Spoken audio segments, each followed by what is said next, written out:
खबर शामिल कई पे अछड़ो थर्मा रिपोर्ट हुसैन बख्श राजर जी पाकिस्तान एक्स सर्विसमैन सोसाइटी ज़िला सांगर जो अहम इजलास चोटियारियों में थी गुजरियो। इजलास की सदारत ज़िला के साबिका नायब सदर MCPO जवार हैदर अली रंद कई। इजलास में पाकिस्तान एक्स सर्विसमैन सोसाइटी संद जे ईंदड़ इलेक्शन के लाइ ज़िला ऐं तालुकनि जे लाइ निगरान सदर जी चूंड कई वई। उन जे मुताबिक़ ज़िला सांगर के लाइ सूबेदार अब्दुल कादिर सोलंगी के निगरान सदर चूंडियो वियो।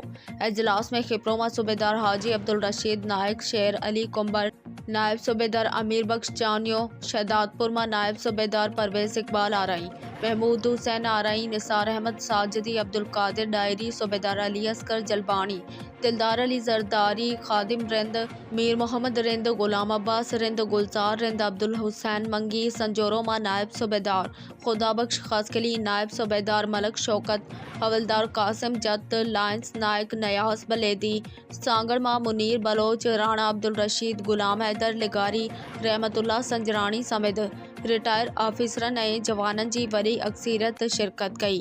उन मौके ते प्रोग्राम जी मेज़बानी कंदड़ साबिक़ा जनरल सेक्रेटरी सावण खान राजड़, अली अकबर मल्ला, सैयद महबूब अली शाह, सैयद रियाज़ शाह सभिनी आयल महिमाननि जो शुक्रिया अदा कयो।